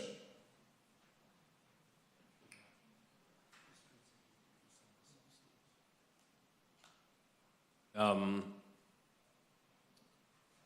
I flip the question around? Sure. Just to be awkward. I would say actually being at university has contributed more to my spiritual life than the other way around, like in the question. So before university, I never really questioned what I believe or made that much of an effort to share my faith with other people. But it's when you move and start to live with people that you kind of have to do that. And so being at university, it's interesting because I've shared what I believe with quite a lot of people. And it's interesting to see like the different responses you get back. So some people are like, they're kind of neutral on it. So they'll, maybe they don't believe the same thing, but they respect it and you can get along with them. Some people even, like the friends that I lived with, some of them go even further. They'll ask you more questions and then they'll be like, oh, that's interesting. Maybe I'll come to church and things like that. But then university been the first time where it's been, I can share something that in my mind is very non-controversial, or like just explaining something about love, for example. And it's like the first time that I've actually been like, I wouldn't say attacked, but like,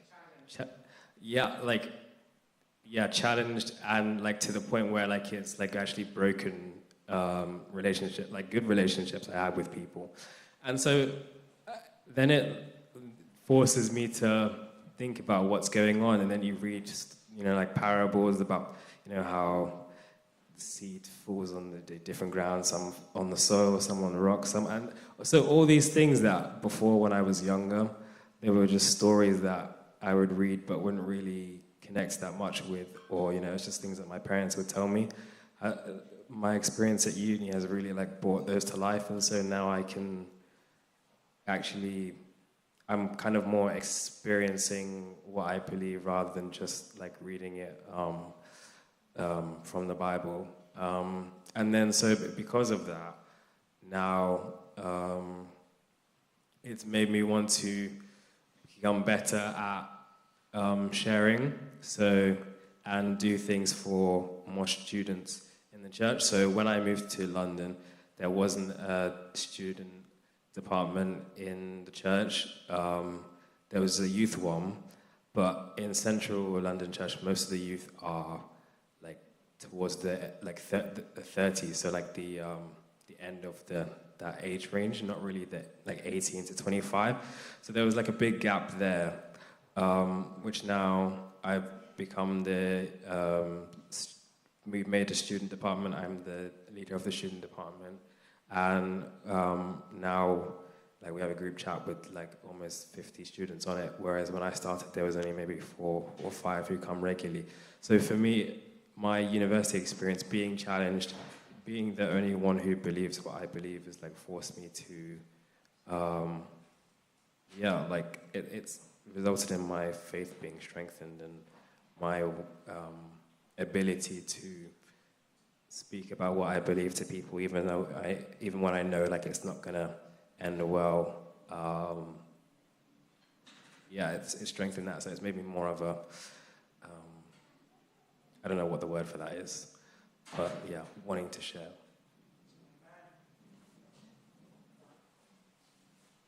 Yeah. So I think I'm just going to answer the second part of the question because I don't think the question was completed. So reflecting on my career path and how my identity as an Adventist has shaped, I guess, my career. So maybe let me try and answer that aspect. So I would say that growing up, I was born into an Adventist family. I also attended an Adventist university, like I mentioned earlier on. I think all of that helped me to at least know or should I say, set the foundation for certain other decisions that I've had to make in my career as time, went on. To be clear, I didn't always, even within my career, keep the Sabbath as we understand it to be kept. It's only as I've come to better understand what it actually means to keep the Sabbath, in my own personal understanding of what that actually means, that I've actually started to, should I say, make a firmer stand for what it means to actually keep the Sabbath. So perhaps the one story I'm going to share is, when I was trying to get a job after the MBA, I had been looking for a job for almost a year. Then I finally received my first offer, which was almost a year after graduation. A really good job, great job. I was going to travel probably to 5 or 6 countries within a 12-month period. It was a leadership program within a global agriculture firm. They made me the offer, very good offer, good comp, good benefits and all of that, But I said, before I accept this offer, let me at least try this idea of telling them that I actually keep the Sabbath, which I decided to do. The company is run by Indians, okay, but it's a big listed, multi-billion-dollar company. So I told them that, okay, I'll be happy to accept this offer, but I would just like you to know that, on Fridays, from sunset on Fridays to sunsets on Fridays, I actually keep the Sabbath. The response was that, okay, thank you for letting us know. Just give us some time, let us discuss it internally just to make sure that everything is in order. So they went, this was on a Friday, if I remember correctly. They gave me the response to this on Monday morning, and they basically said that, unfortunately, we've discussed it and we don't think we can meet your requirements. So they yanked the offer. Okay, so they pulled, or should I say withdrew the offer. So you can imagine that after looking for a job for almost a year, why on earth did I bring up the idea of keeping the Sabbath, right? This was the first offer. Okay, but as God would have it, probably that day or the next day, the company ended up getting a full-time job with. They reached out, and the process for getting that job commenced. I think, suffice to say that the offer that came through from this second company was at least double what the first company was offering. It was a promotion, it was a higher level than what the other company was offering. And it was also a job that actually was firmly in line with what I had been praying to God about. Okay, so I think where I'm getting at with all of this is, there are significant benefits to, should I say, sticking to your values. So I did learn something quite important about how God works, because sometimes God also tests us as to whether what we're actually looking for is more what we are praying for, or would we actually put Him first. Okay, and I think, my experience with, or should I say my personal experience, having better understood what it means to actually keep the Sabbath, I think those were the things that helped me stand up for my values as I was navigating my career for myself.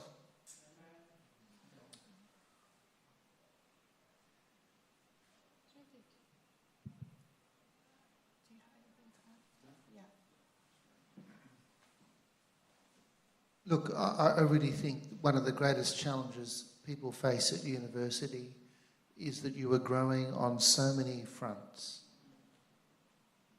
Make sure you keep your faith growing at the same rate. Right?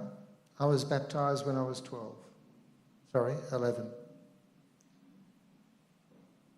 I knew enough to be baptised, but I'd say when I started studying for ministry at age 17, I knew more. When I started my masters, I knew more. I knew more. It's a process where you need to keep on growing. Lifelong learning is a value.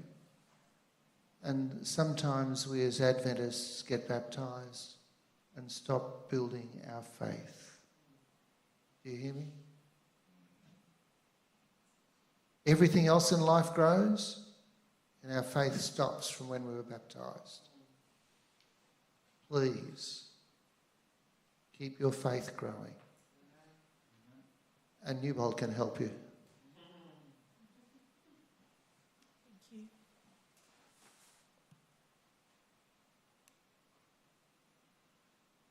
So now we're on our open Q&A session. I know throughout the presentation you guys were asking questions, but if you'd like to ask any questions, now is your time, your moment to shine. Would you like a mic or? My name is Will Hollis. I work in healthcare for over almost 25 years. Yes, my name is Will Hollis, and I work in healthcare. I've been in healthcare for almost 25 years. And I have successfully covered master's level. I come from a strong Adventist background, and I've been to some programs like these. I must commend the organizers. But one of the fundamental things that I was taught is about Christian education. And I wanted to ask a question to my brother here at Newbold.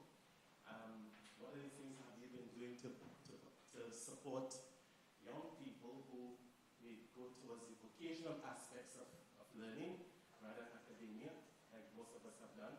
So what are some of the steps you're taking within the program to prepare youngsters for vocational areas? But also, what is the educational plan currently in preparing young people for the time to come? Given the world we are living. That's my two questions. All right, excellent questions. Let me start with a couple of comments. You'll see a banner over here about the 1 year in mission service. You have a semester at Newbold. You then go on either a service project or a mission project. And on our awards ceremony weekend in June, there will be a reunion and people will come back and share their stories about how they've grown, not only in the time at Newbold, but in their service experience. It's really rich. The best part of that is that if you're in the age of 18 to 30, and again, you've been in the Trans-European Division, the cost of that program is the cost of coming to Newbold, travelling to Newbold, and cost of travel to your mission or service project. Did you hear that? I've tried not to say the word free, but there are scholarships that are there for those who want to do that. Okay? We have 12 scholarships a semester, backed by the Trans-European Division. It's a great opportunity. And we see young people really grow. Coming back to the soft skills you're talking about, we underestimate, as young people in a church, the value of the opportunities we get in church. The opportunities, whether it's in Pathfinders to develop some skills, or whether it's the opportunities to get up the front and speak to people, or sing, or do anything else. Those soft skills become really important life skills. And what we're talking about here in the 1 year in mission service is a really important part. The other thing that we're offering is, if I talk ministry for a moment, we've got a 3-year degree. If you've got an existing degree and you want to transfer across and you sense a call to ministry, we've got a 1-year graduate diploma. Both of those are entry into our masters, and masters is what is required or expected throughout the Trans-European Division. Okay? We're also creating a graduate diploma for people who don't necessarily want to become a pastor. We've also put all of our modules on as micro-credentials, so someone can come and just study something of interest, whether it's a biblical language, whether it's Adventist history, whether it's some practical skills of preaching, whether it's something about biblical studies. That's all available. Okay? We are in the process of developing some e-learning skills and programs for people across the church, not just the professionals. And I think it's important to recognise that, there is an area that we can continue to resource church members in their ongoing growth. You did ask a question about vocational technical education. Yes, because we know what Sister White advises, Ministry of Education and so on. And we know that coming in the last days, you won't be able to buy nor sell. It will be difficult. So we need to empower our young people in how to have those practical skills to survive in the job market. Sure. And in the job market, I think there are a lot of soft skills that we actually as a church and as Adventist educators really build capacity. Okay? And that's very important. Let's come to vocational education. I know in the developing worlds, there is a great opportunity for vocational education. And I know that in the institutions where I've worked, in those contexts, there has been interest in trying to do that. I know that there are people in the British Union that whenever they see me, pull my ear and say, "What are you doing in vocational education?" It's a big step. To get the right people who can train is another step. To work out what the program that we need to do is another step. And we've got to work out what is the value added that we would bring to what is already on offer. Is another thought that we perhaps try and provide a residential space for Adventist young people to come while they're still training at an institution beyond Adventist education. I valued the fact that when we were in Fiji, literally halfway around the world, and our daughter was studying at Westminster, she actually lived on the Newbold campus. She had all the benefits of worshipping, of socialising. She was part of that community, even though she wasn't studying at Newbold. And I wonder for a cost-effective benefit, whether that's not something we should explore as a church, more than trying to replicate everything that's going on out there. But that's well established in America. I understand. And let's remember, the whole Trans-European division is a division of 90,000 members. How many of those fit into the 18 to 25 number? And how many of those are going to be able to come and study in an Adventist institution? And how viable is it for us to do, for example, medicine or engineering or architecture? What percentage? So we've got to think ways creatively of how we can support our young people and allow their faith to continue to grow while they're pursuing these other essential careers for the benefit of society. Yes. And we must not forget that we are preparing for the second coming. No question.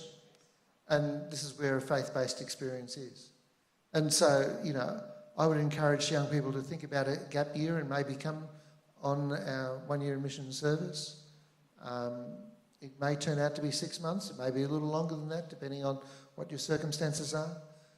More than happy to have you come and do a grad dip or a grad cert once you've finished your degree to make sure you're building and empowering your own spiritual growth and getting a different perspective. I merely asked the question for discussion and for young people who are sitting here who might want to be thinking about Christian life, Christian education, in what direction the Adventist Church is going. Sure. And I have a colleague from Newbold up the back, Amelia, and she has some little handouts for you at some stage. And, you know, she's happy to talk with you about some of the finer points. I'm very good on the big picture. She knows the detail.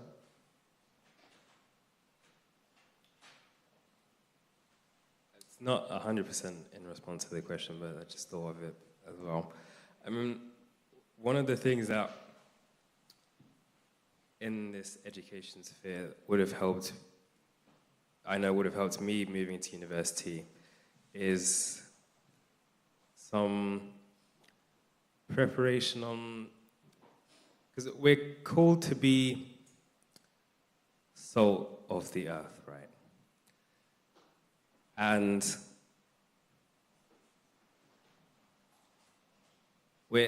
you've got to do that wherever you are. So not everyone is going to be a pastor, for example, because then that would limit the number of people that the gospel could reach. So God needs people everywhere, and God will put you where He wants you to be. But I think the thing that I found hard was then, how do I actually, like, what do I do? Because I think if you are training to be a pastor, for example, like, you know, you're going to become the pastor of a church, you know, you're going to look after the congregation. That's kind of your role. But for me, it was like, what do I do when I move to uni? Like, I have this faith that I know that the people around me don't share, but what do I do with it? And it's quite easy sometimes. I feel like maybe Adventists do this quite a lot, is to kind of stick to yourself. So because these people are drinking and I don't drink, I'm just not going to hang out with them because it's easy. But I feel like what I've learned is that's maybe not what we're called to do, because going back to the analogy of being salt, like, the salt can't really impact food if it's not in the food. You kind of have to be with people to impact them. So for me, what would have helped in terms of education, I think would help a lot of young people, is how do you, instead of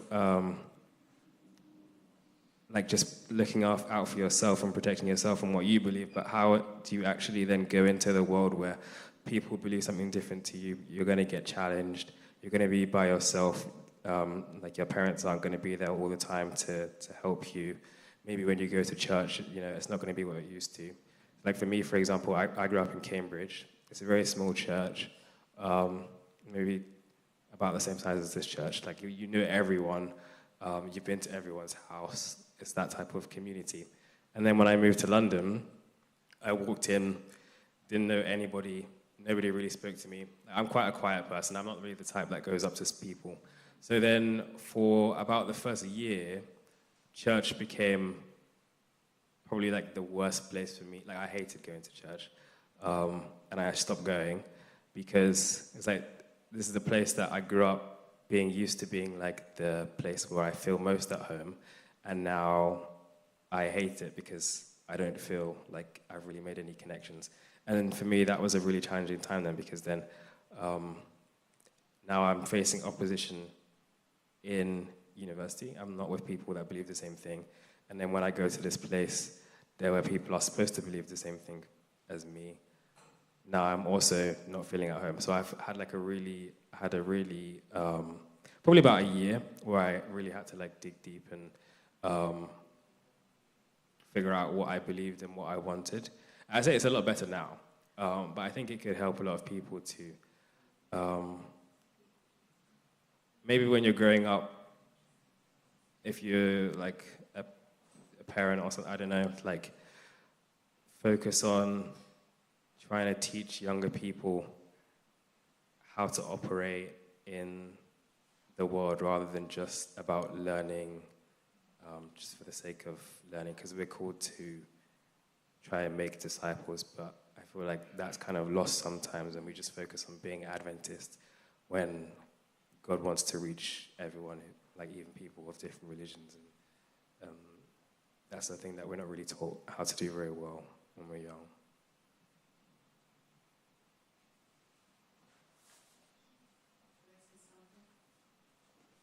Can I say something? Sorry, I have a funny voice. I just want to applaud the whole panel. I think it's very amazing to see, and to be able to share your experience and how similar yet so different everybody's experience.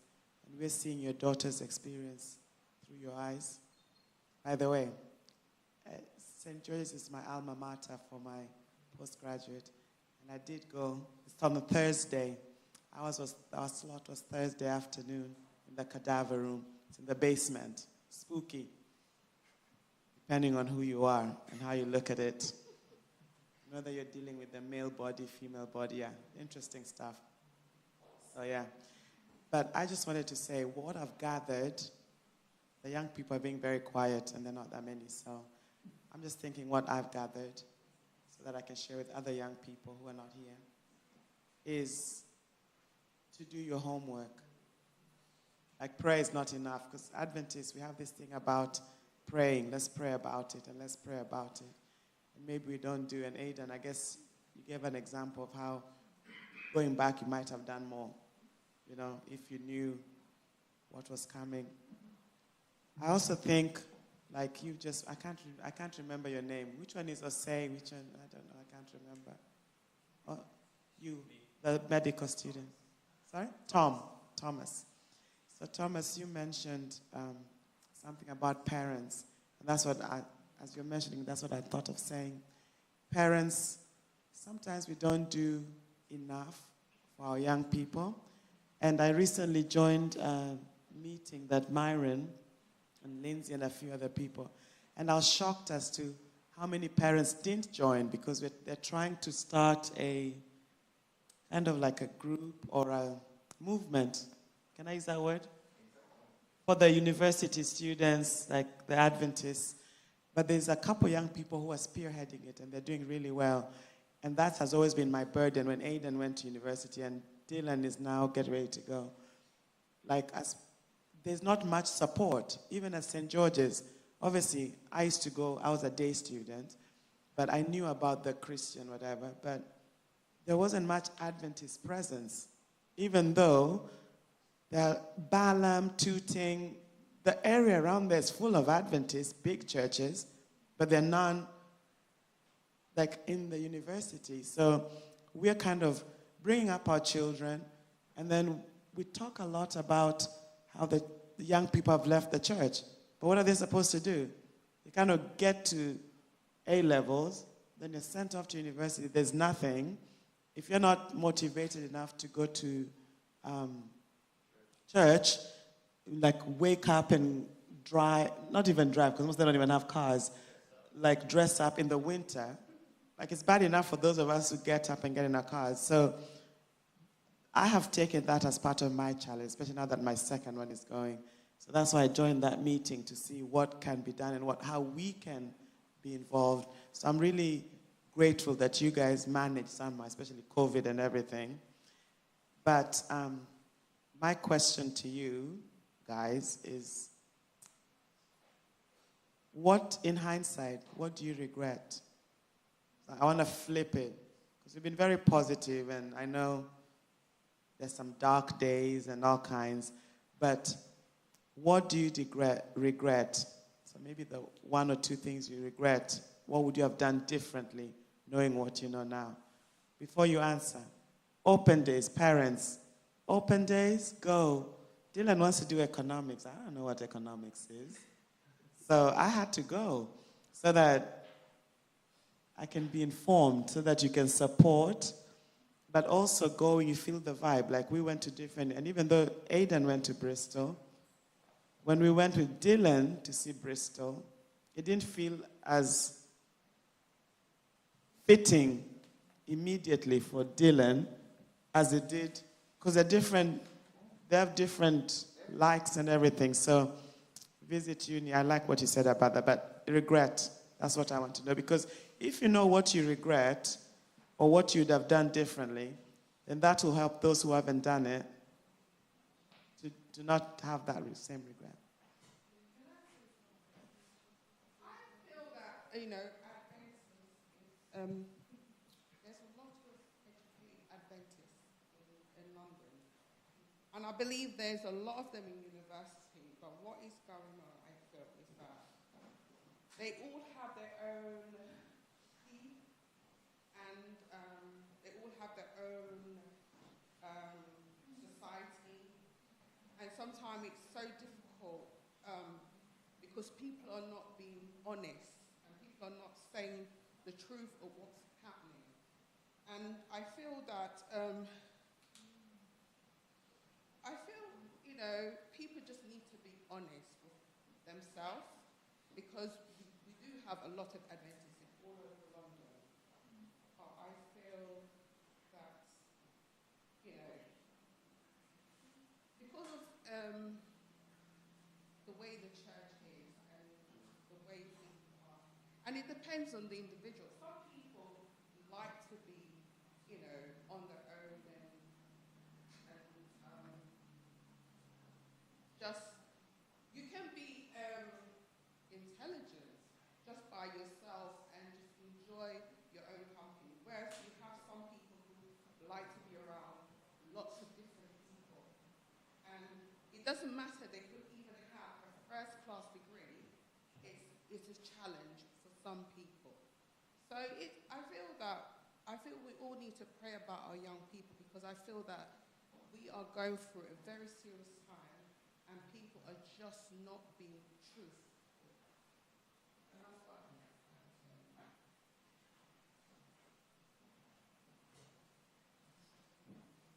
Hello?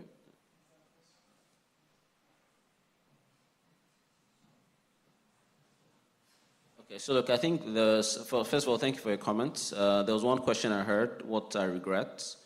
I think the only thing I would say in response to that would be there are a lot of worldly distractions out there.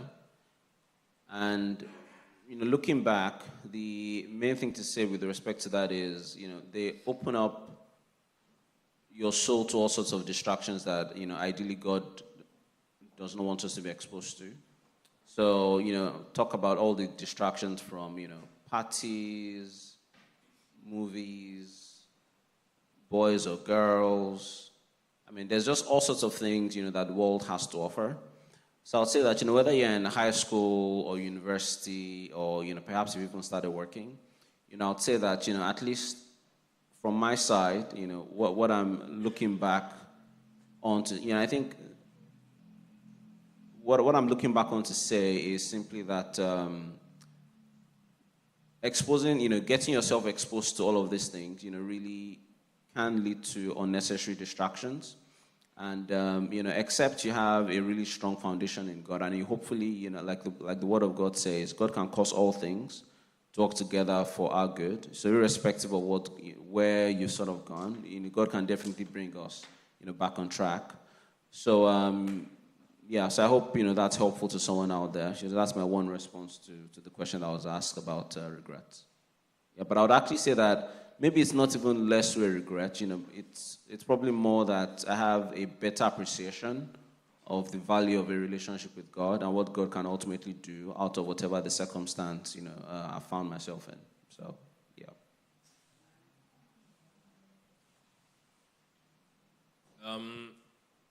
Just if I first respond to the comment that was made before about the not being truthful and that, along those lines. But I think what I've noticed, having gone to uni, is that,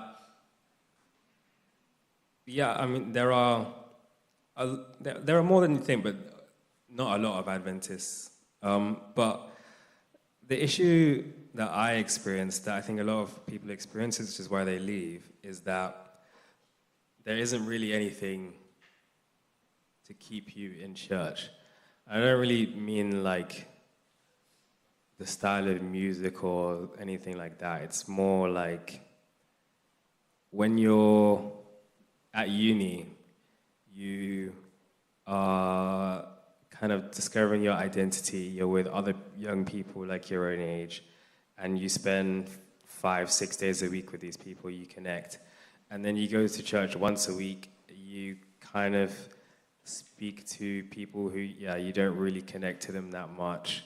And then you kind of are just sitting there, maybe you're not engaged. There's nothing actually holding you in church. I think, yeah, I mean, some young people, you know, they're responsible for, you know, leaving, and, you know, maybe it's on them. But I think also the church does have a lot to do to keep up and with, you know, like the modern world, to kind of, like keep young people from leaving and actually give them like a space to grow in church, and not just expect them to kind of conform to what's already there. Can I just come back and add to that? You've raised a really important point. Comes back to what I said. Is your faith keeping up with your life? How many of our university students are developing skills for business, for engineering, for whatever, medicine, and they're going to be out there as competent professionals at age 22, 3, 4, 5, and they come to church and they're a nobody? Did you hear me? What are we saying? You understand? I really wish that we had a better way of knowing when young people came to the city. I really wish that we had churches that would have a strategy of being an honorary grandparent for university students. You know? I value the fact that my eldest daughter had connections, and when we were away for 10 years, we knew that those connections were still there. I was embarrassed that although there were some Australians in the greater Newbold community, none of them looked out for our daughter. Did you hear that? Yeah. None. And we're halfway around the world, and there's this 18-year-old. One was streetwise, the other one was arty, crafty. Why would you be interested in money? Why would you have to think about budgets? Why would you... Please, I'm not too far from the truth when I'm making those statements. I do want to make this comment. Some of that big sister helped with, and the two of them are close. But I can remember coming back 3 years after being away for a Christmas program and thinking, I don't think my daughter would have grown as much as she has in that supportive church community that she was already connected to if we had been there. But when you relocate out of that community, that's where the challenge really comes. And I'm pleased to hear that there's a parent group forming, but I really wish that the church at large would acknowledge and seek after whoever is the stranger that comes in, and that we're actually feeding university students with the same sort of quality of information and faith-building material as they're getting in their educational material. Is your faith keeping up with your life? Why aren't the Adventists there at Freshers Week, for example? Why don't we have a stall? Look, I think if I come back to St George's, I'm sure Shalice interacted with another few Adventists there. I have to say that I'm embarrassed that when Shalice was part of the Christian Union, she actually invited one of the local Adventist pastors to come along who agreed, but then wasn't able to make it. You know, how seriously do we take what is going on there? And while we're getting all these quantum physics and whatever else that might be coming, our faith is still at kindergarten level. Uncle Arthur's Bible stories.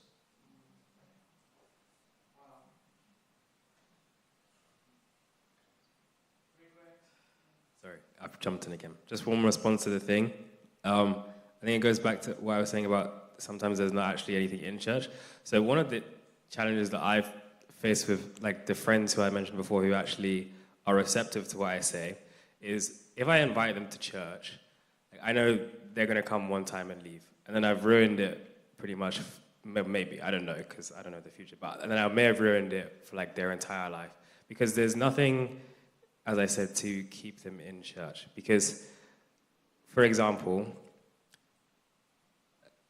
like in uni, we're all gaining these skills, which we could use in church for outreach, for example. I'll give an example. One of the people in our church, students, is really into like charity work outreach and wants to do stuff to fundraise for other charities. But the response from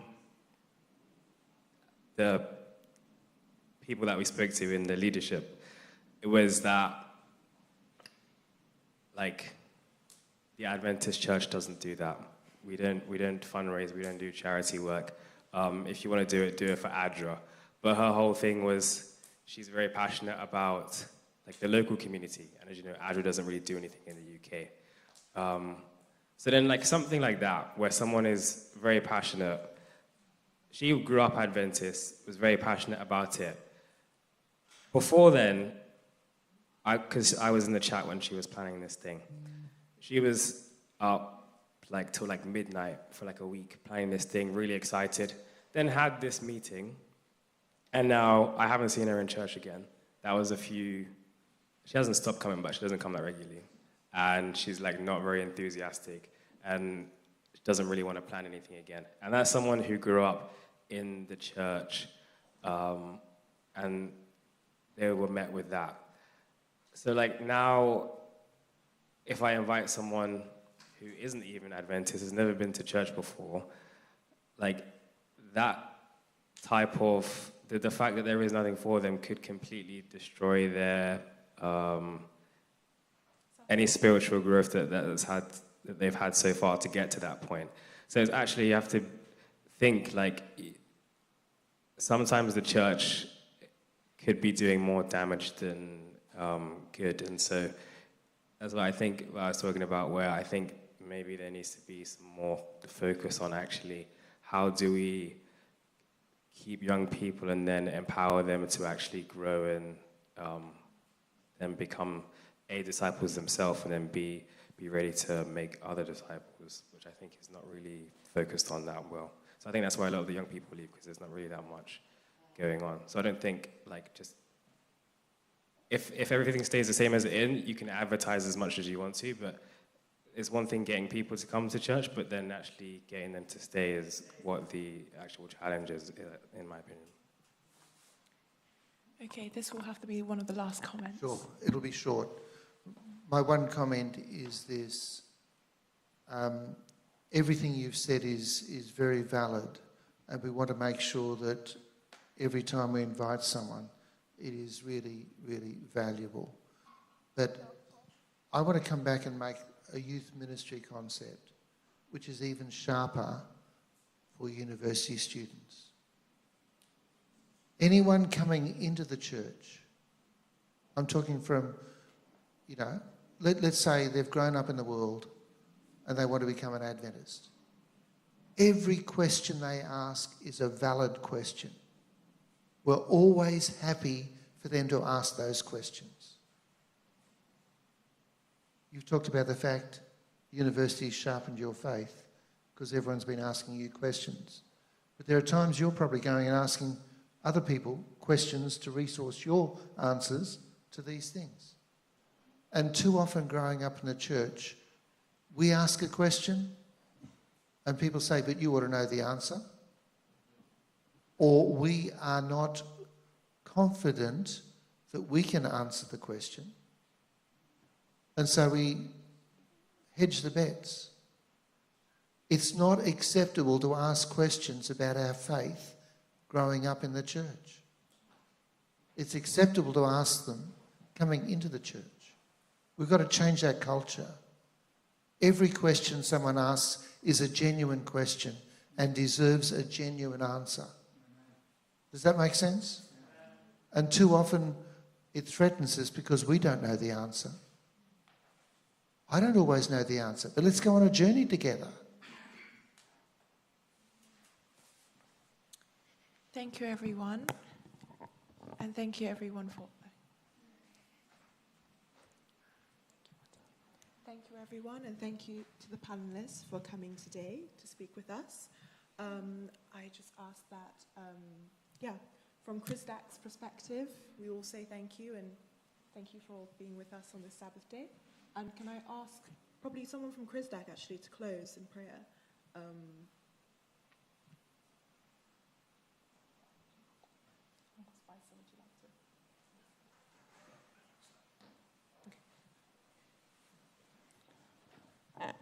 Once again, I'd like to thank the MMBAs. I don't know how many of you got that MMBAs. MBA, Medical, Bristol, Administrator, and Shamara. I want to thank the MMBAs. I hope the KRRISDAC Church is really blessed. Let's close our eyes for prayer. Father in heaven, we want to thank you so much for the past 2.5 hours.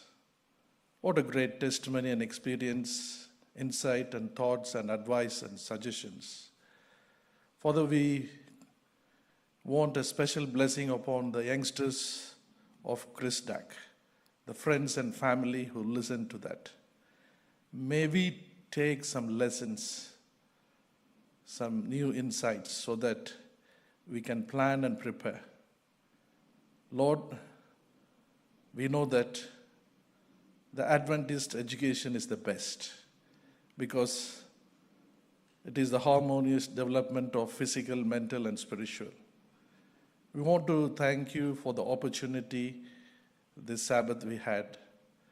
Continue to inspire the youngsters so that they can hold on to Adventist lifestyle, whether they study in Adventist University College or non-Adventist university or college. Help each and every youngster to put Jesus as the center of their life and to be like Jesus and to walk and talk like Jesus. As we disperse, please bless the 4 guests who are wonderfully presented and all the one who listen. Be with us all. In Jesus' name we humbly pray. Amen.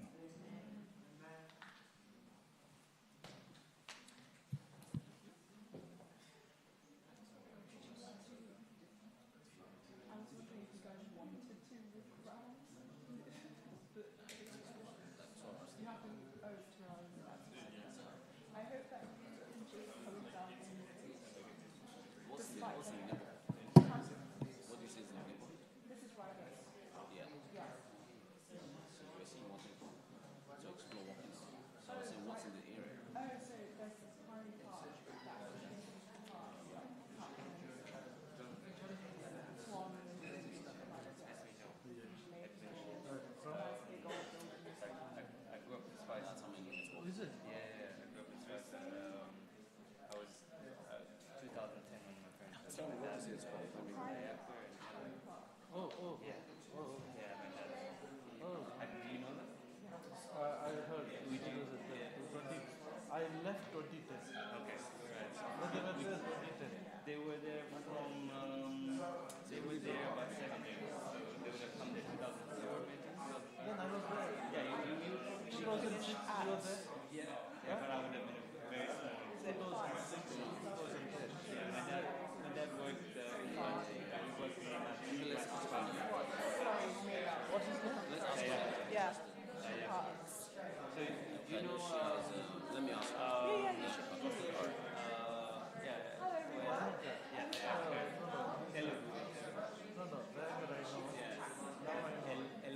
Deepa? Christopher. Yeah. Mr. Andrew's brother. I think so. Huh? I was in your I was in computer science department. department. Okay. Greg's University. Right.